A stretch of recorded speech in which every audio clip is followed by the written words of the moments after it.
minutes, on va commencer dans Genèse chapitre 1. Donc, venez avec moi dans Genèse chapitre 1.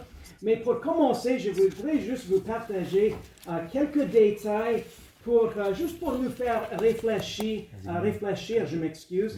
sur certaines vérités qui sont vraiment, on peut dire certaines vérités, certains chiffres qui sont assez troublants. Et j'ai appris dernièrement qu'en 1976, autour de 40% d'Américains croyaient que la Bible était la véritable parole de Dieu. 40%. Et je ne sais pas exactement, je n'ai pas trouvé de chiffres pour le Canada, mais c'est fort probable que les chiffres sont soit proches ou peut-être probablement en réalité, peut-être probablement moins. 40% des Américains croyaient que la Bible était la véritable parole de Dieu. Aujourd'hui, ce chiffre est réduit à moins que 20%. Moins que 20% qui croient fortement, qui croient dans leur cœur que la Bible est la véritable parole de Dieu. Lorsque je lisais ce chiffre, je m'excuse, je vais juste changer un petit peu le fil est assez long, alors je vais juste ajuster un petit peu. Lorsque je lisais ce chiffre, ça me faisait penser à un verset dans Luc chapitre 18. Je vais demander à Caleb, s'il vous plaît, de lire pour nous Luc chapitre 18. Et en quelques minutes après, je vais demander à Tommy, s'il vous plaît, de lire Romains chapitre 1, 24 à 28, juste comme pour introduction de cette leçon. C'est intéressant parce que dans Luc chapitre 18 et le verset 8, Jésus-Christ pose une question au sujet de le moment de son retour. Et Caleb, puis-je te demander, mon frère, de lire Luc 18 et le verset 8. Le verset 8. Oui. Je vous dis qu'il les vengera bientôt. Mais quand le Fils de l'homme viendra, trouvera-t-il la foi sur la terre? Oui, trouvera-t-il la foi sur la terre? Ça donne vraiment à réfléchir. Je ne sais pas si vous avez déjà vécu de telles expériences, mais combien d'entre vous, est-ce que peut-être cela vous est arrivé si vous étiez parti en voyage ou si vous, je ne sais pas si ça vous est arrivé de voyager, de vous déplacer, de regarder la météo, peut-être une tempête qui allait arriver bientôt. Juste par curiosité, je sais qu'il y a certains qui avaient vécu dans d'autres parties du monde, mais combien d'entre vous, est-ce que vous avez déjà vécu, how do you say hurricane? Ouragan. Combien d'entre vous, est-ce que vous avez déjà vécu un ouragan? Ok, seulement Nadia et mon épouse lorsqu'elle était au collège biblique en Pensacola et Frank aussi. Ok, c'est intéressant les ouragans. Combien d'entre vous, est-ce que vous avez déjà vécu une tornade? Moi, j'ai vécu une tornade en Ontario. Quelqu'un d'autre? Ok, Diane Rollins aussi. Combien d'entre vous, est-ce que vous avez déjà vécu une tempête de neige qui est arrivée soudainement? Oui, ok, ça nous arrive tous, ok. C'est intéressant parce que combien d'entre vous, est-ce que vous avez déjà entendu, vous avez déjà vu, peut-être aux nouvelles, des gens qui annonçaient quelque chose qui allait arriver, comme un ouragan, peut-être comme une tornade, et une fois que ça arrive, peut-être ça change la vitesse, peut-être sa dernière minute, ça change la direction, et les gens qui pensaient, on devrait être à l'abri, on devrait être correct, ça va passer par nous. Par nous? How do you say it? It's going to pass by us, it's not going to affect us. À côté. Ça va passer à côté de nous, ça ne nous affectera pas. Et dernière minute, ça change direction. Et ils sont comme, on dit en anglais, they're in the eye of the storm. Ils sont dans l'œil de la tempête. Est-ce qu'on peut dire ça en français? Ils sont dans l'œil de la tempête. Combien d'entre vous est-ce que vous avez déjà vu ou entendu des nouvelles comme ça? Personne? Seulement moi? Ok, certains d'autres. C'est intéressant lorsque ça arrive. Pourquoi? Parce que ça arrive et les gens ne sont pas préparés. Les gens ne sont pas prêts, pas du tout pour ce qui leur arrive. C'est intéressant, je crois que dans un certain sens, lorsqu'on voit ce verset dans Luc chapitre 18, quoique dans un certain sens, je crois que le Seigneur ici nous met au défi, dans le sens de garder la foi. de ne pas lâcher, de prêcher la foi en Jésus-Christ, mais également, oui, de garder la foi. Malheureusement, il y a plusieurs qui lâchent dans la foi, qui lâchent dans le Seigneur. C'est intéressant, il y a des versets, dans une minute, Tommy, je crois que je t'ai demandé dans Romains chapitre 1, les versets 24 à 28, il y a des mots, des tout premiers mots dans le verset 24 qui donnent bien à réfléchir. Je crois que ça devrait vraiment aussi nous mettre au défi, même lorsqu'on considère le récit de la création de Genèse. Parce que, je peux vous dire, si quelqu'un est trompé au sujet de Genèse, combien d'entre vous vous rendez compte que ça va leur affecter dans tout le reste de la parole de Dieu? Combien d'entre vous, est-ce que vous avez déjà constaté quelqu'un qui a mis du DSL dans leur voiture au lieu de l'essence? Est-ce que vous avez déjà connu quelqu'un comme ça? Oui.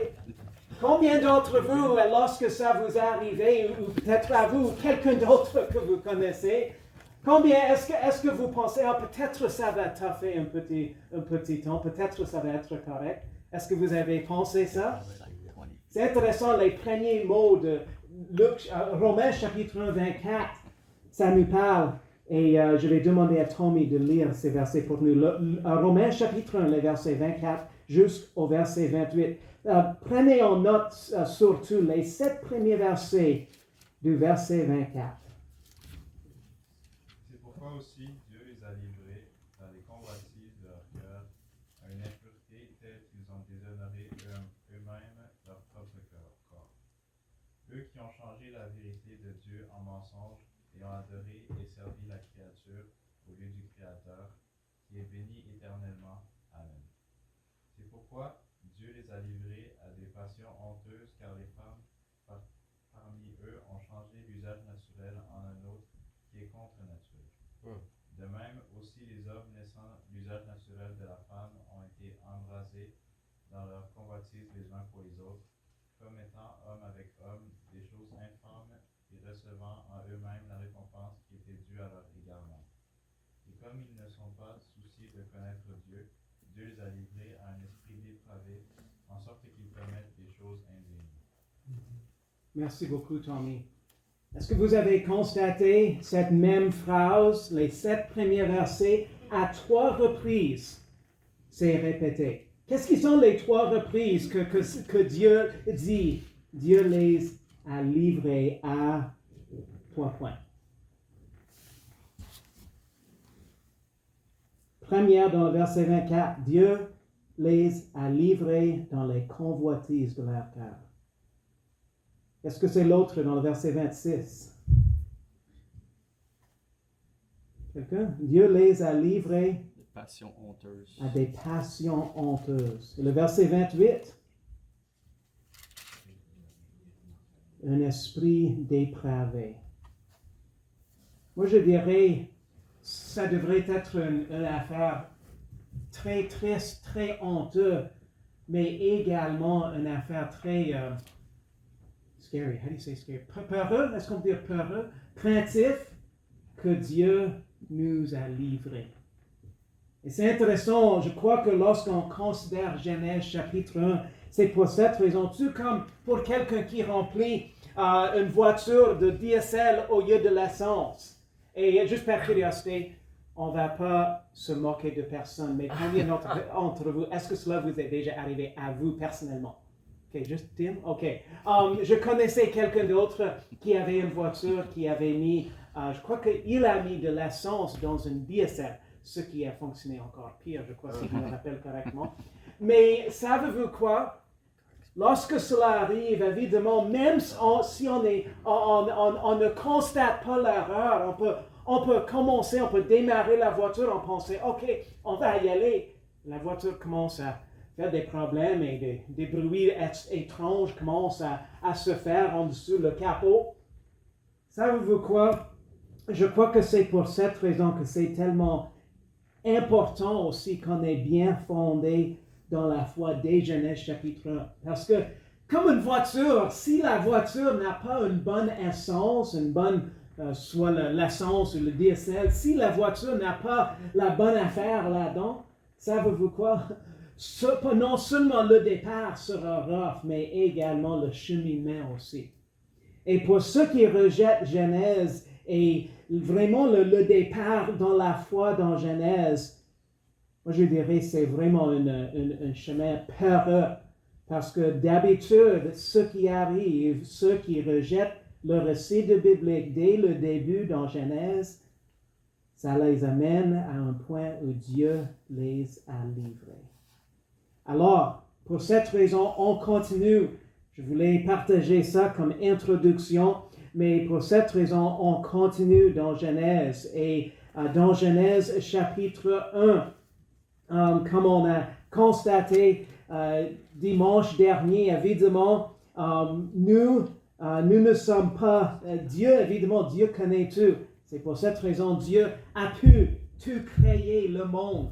Il n'avait besoin de personne pour l'instruire. Même dans l'Ancien Testament, il y a comme un verset qui pose la question, qui peut enseigner de quoi à Dieu? Je ne me rappelle pas exactement comment ça se traduit en français, mais ça pose la question, comme qui peut enseigner à Dieu de quoi? Qui peut l'instruire quelque chose? Évidemment, Dieu connaît toutes choses. La seule chose qui vient à nous naturellement, c'est le péché.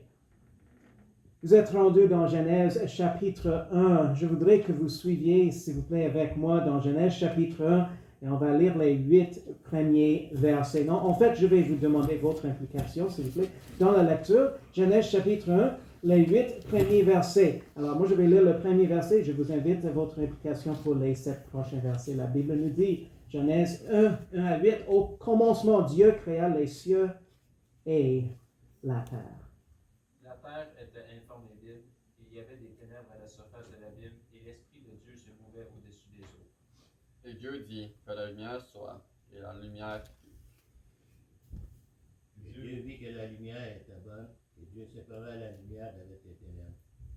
Et Dieu nomma la lumière jour et nomma les ténèbres nuit. Et il y eut un soir et il y eut un matin, ce fut le premier jour. Puis Dieu dit qu'il y ait une étendue entre les eaux, et qu'elle sépare les eaux avec les eaux. Dieu fit l'étendue et sépara les eaux qui sont au-dessous de l'étendue avec les eaux qui sont au-dessus de l'étendue. Et cela fut ainsi. Et Dieu nomma l'étendue cieux, et il y eut un soir, il y eut un matin, ce fut le second jour. Merci beaucoup de votre implication. Oui, alors Dieu commence dans Genèse chapitre 1, ça commence le récit de la création. Et ici dans Genèse, on voit Dieu qui crée, qui a créé, qui remplit la terre.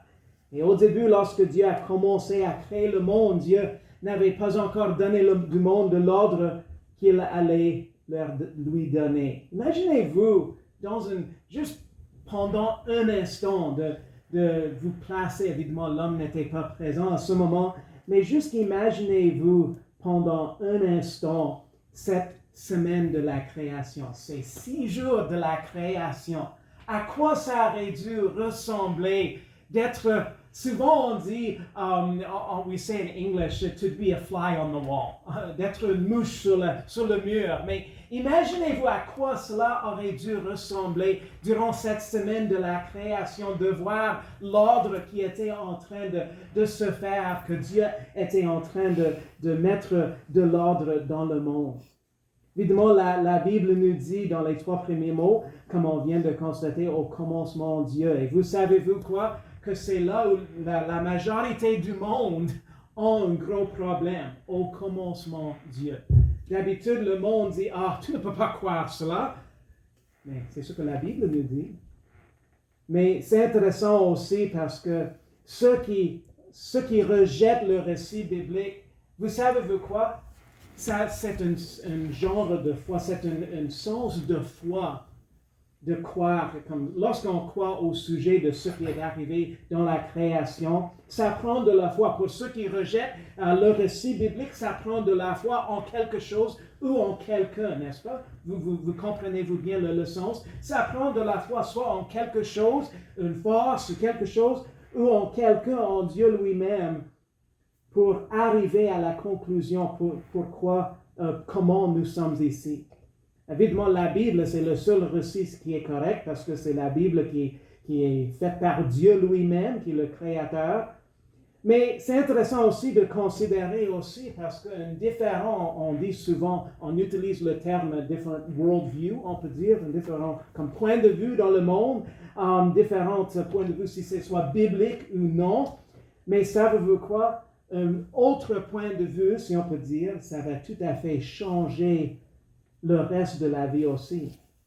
Parce que ceux qui rejettent le récit biblique, ils vont naturellement se questionner leur raison d'être. Ils vont naturellement se questionner même si on peut dire, leur point comme dans l'ordre que Dieu avait donné.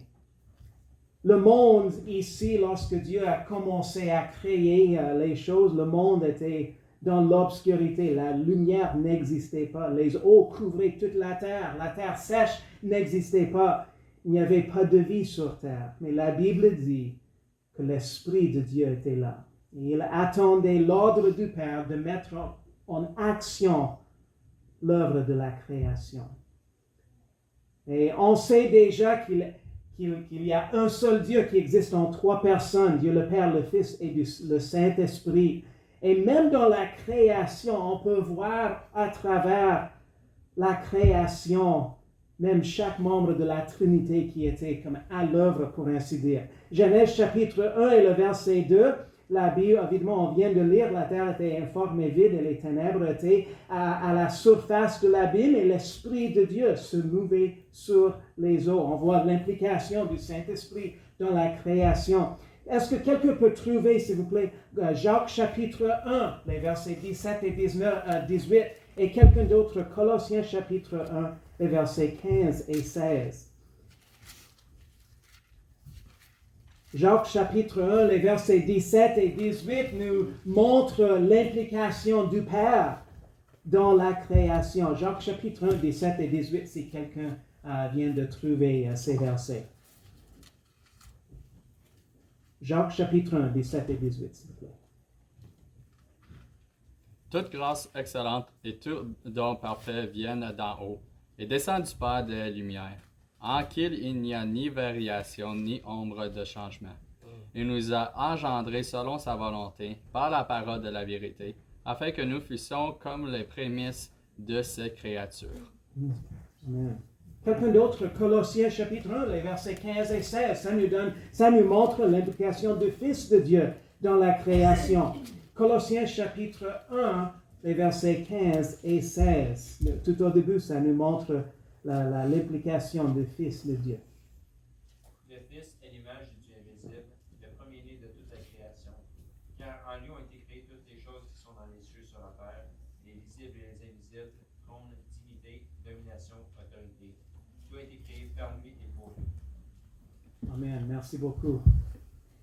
Alors, Dieu était à l'œuvre dans la création et on a déjà examiné un peu la chronologie du ligne pour commencer comment la création comme c'est commencé dans la ligne de l'ordre.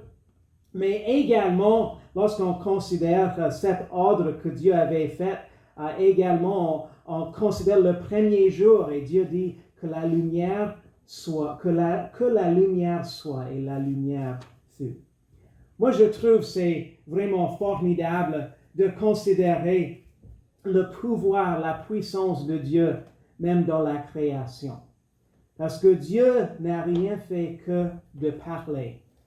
Et la lumière était là. La lumière était créée. Moi, je trouve que c'est vraiment quelque chose de considérer sa puissance.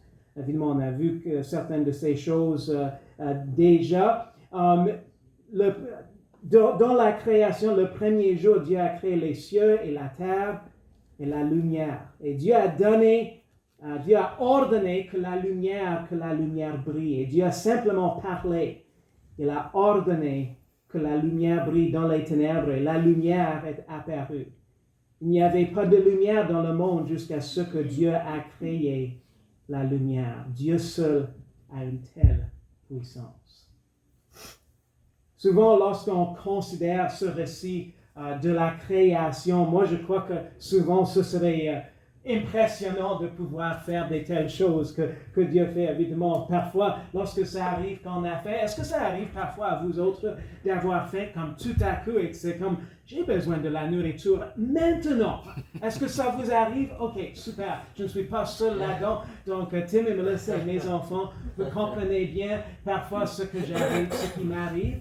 Et savez-vous quoi? Ce serait formidable de pouvoir, si on avait un tel pouvoir, évidemment ce n'est pas le cas, mais de dire la nourriture apparaître devant moi. Comme, je ne sais pas, combien d'entre vous est-ce que vous connaissez un restaurant aux États-Unis qui s'appelle Golden Corral? Vous connaissez? Moi j'aime beaucoup, je crois que c'est quelque chose de très santé. Mais ça vient de la pomme de terre douce, patate douce. Est-ce qu'on dit patate douce?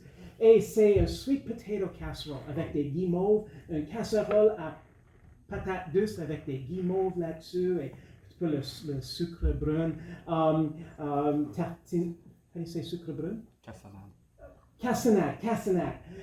Peut-être que ce n'est pas exactement la meilleure chose pour la santé, mais je peux vous dire que ça fait du bien lorsqu'on a faim. Évidemment, on n'a pas une telle puissance, un tel pouvoir de faire des choses, seulement Dieu. Mais dans tout le récit de la création, évidemment au cours des 6 jours de la création, on constate la puissance de Dieu, la puissance sans limite de Dieu, de parler et qu'il soit là. Dans le verset 4, ça continue. Dieu vit que la lumière était bonne et Dieu sépara la lumière d'avec les ténèbres. La lumière que Dieu a faite était bonne et chaque fois que Dieu a créé quelque chose, il a constaté que c'était bon. Évidemment, Dieu ne peut rien faire de mauvais parce qu'il est saint, il est divin et il est toujours bon. C'était bon, tout ce qu'il faisait, c'était parfait. L'homme fait souvent des choses qui ne sont pas parfaites. Combien d'entre vous, est-ce que vous aimeriez si chaque chose à laquelle que vous touchez, que vous pouvez dire après que c'était bon? Combien d'entre vous, est-ce que vous avez peut-être tenté de réparer quelque chose et ça ne virait pas dans la bonne direction, ça fonctionnait pas? Est-ce que cela vous est déjà arrivé?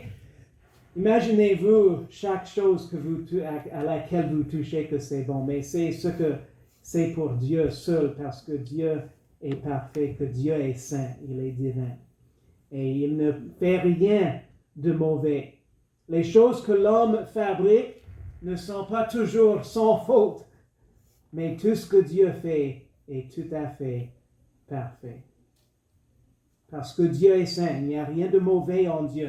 Alors rien de mauvais dans ce qu'il fait. Tout ce que Dieu fait est parfait parce qu'il est parfait. Moi, je vais demander à quelqu'un de lire pour nous Psaume 18, 31, s'il vous plaît. Psaume 18, 31. Et écoutez bien les 6 premiers versets dans Psaume 18 et le verset 31.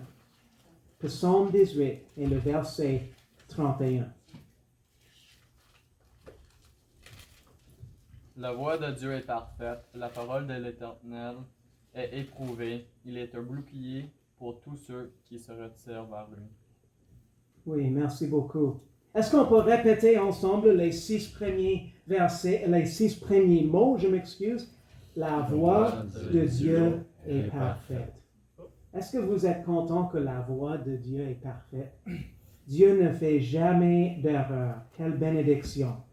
Dieu ne fait jamais d'erreur. Le verset 5, Dieu continuait sa création. Et la Bible nous dit, Dieu nomma la lumière jour et il nomma les ténèbres nuit. Il y a eu un soir, il y a eu un matin. Ce fut le premier jour. Dieu a séparé la lumière de l'obscurité. Voilà la première journée au commencement du monde. Combien d'entre vous, est-ce que vous avez déjà eu l'occasion, est-ce que vous êtes déjà, comme vous étiez à un moment donné, déjà sur la route le matin avant que ça commençait à faire clair? Surtout, je crois que c'est un petit peu plus constatable, le timing de ça, que dans l'hiver. Mais combien d'entre vous, est-ce qu'à un moment donné, vous étiez parti, il faisait tout à fait noir, et au cours de votre voyage, le soleil commençait à se lever? Oui.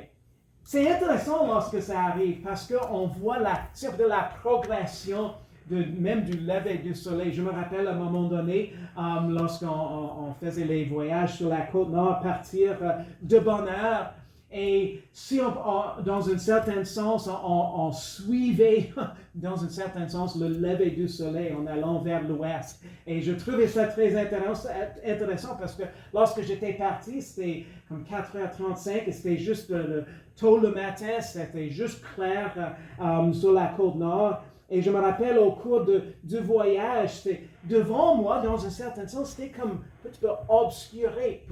Pourquoi? Parce que le soleil se levait en arrière de moi. Alors, au cours du voyage, je voyais tranquillement, ça devenait plus clair. Savez-vous quoi? C'est vraiment quelque chose de considérer l'œuvre de Dieu dans la création, de créer la lumière et de séparer l'obscurité de la lumière. Suivez-moi dans les versets 6 à 8 et on va terminer avec ces versets, les versets 6 à 8 dans Genèse chapitre 1 pour le deuxième jour de la création. Et la Bible nous dit, puis Dieu dit qu'il y ait une étendue entre les eaux et qu'elle sépare les eaux d'avec les eaux. Et Dieu fit l'étendue et séparait les eaux qui sont au-dessus de l'étendue avec ceux qui sont au-dessus de l'étendue. Et cela fut ainsi. Et Dieu nomma l'étendue cieux, et il y eut un soir, il y eut un matin. Ce fut le second jour.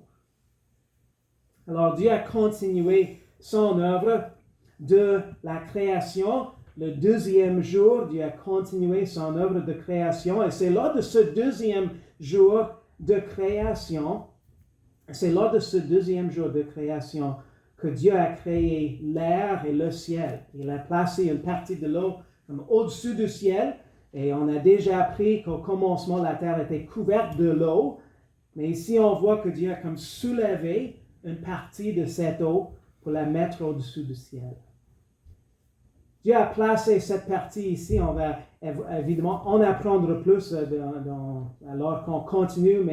Mais pensez juste pendant un instant au fait que Dieu, encore une fois, au fait que Dieu a tout simplement parlé pour que tout cela se fasse, pour que tout cela soit créé. Quand on regarde l'immensité du ciel, on ne voit qu'une petite partie de ce qui entoure la terre. Est-ce que vous avez déjà pu, moi j'ai jamais eu l'occasion de le faire, mais combien d'entre vous, est-ce que vous avez déjà pu regarder à travers un télescope? Est-ce que ça se dit bien en français? Est-ce que ça se traduit bien, un télescope? OK. Combien d'entre vous, est-ce que vous avez déjà pu regarder? Oh, super! Moi, j'ai jamais eu l'occasion de regarder à travers un télescope. J'aimerais bien pouvoir le faire. Est-ce qu'il y a quelqu'un ici qui possède un télescope? Okay, personne ici. Mais moi, je trouve, moi, j'ai jamais pu regarder à travers un télescope. Selon ce que j'ai entendu, c'est très, très, très impressionnant de voir toutes les choses que... on voit plein de choses juste avec nos yeux, mais avec le télescope, évidemment, selon ce que j'ai entendu, évidemment, vous pouvez vérifier ce qui est en regarder à travers, mais l'immensité même de notre galaxie, etc., deviennent plus claires. Et savez-vous quoi? Je crois j'ai entendu que même ce que on peut voir, même à travers les plus grands télescopes, je ne me rappelle pas le chiffre comme le pourcentage, mais c'est seulement comme un très petit pourcentage de ce qu'il croit existe comme dans le système solaire. Est-ce que ça se dit le système solaire? Et Dieu a créé tout cela juste par sa voix. Il a créé ça juste par sa voix. Il a parlé, il a créé. Pour créer tout cela. Moi, lorsqu'on regarde le récit biblique de la création, la première chose que ça devrait faire, ça devrait remplir nos cœurs de gratitude envers Dieu. Je pense au psalmiste qui parlait, qui disait quelque chose, je ne me rappelle pas exactement comment le verset se déroule, mais comme qui suis-je que tu penses à moi? Lorsque je regarde le ciel et ta création, who am I that thou thinkest of me? Je ne me rappelle pas comment ça se traduit en français, mais qui suis-je? Le sens, c'est qui suis-je que tu penses à moi? Est-ce que vous êtes reconnaissant que Dieu a pensé à vous? Moi, je suis reconnaissant que Dieu a pensé à nous.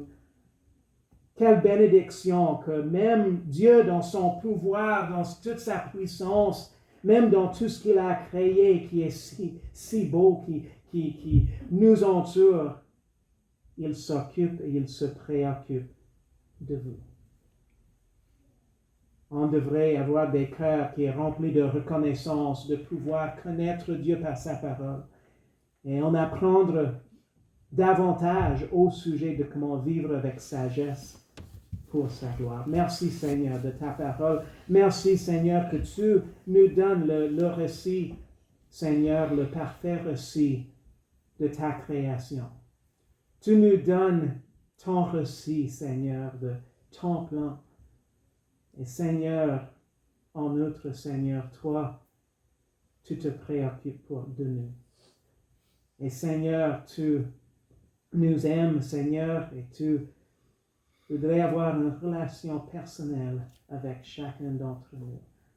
Oh Seigneur, ça remplit nos cœurs de reconnaissance, de gratitude envers toi, envers ta grandeur, envers ta grâce et envers ta miséricorde envers nous. Quelle bénédiction. Merci Seigneur. Seigneur, on te loue, on te remercie. Et Seigneur, on est vraiment un peuple, Seigneur, qui a besoin de toi. Et Seigneur, on est reconnaissant envers qui tu es. Au nom de Jésus, je prie. Amen.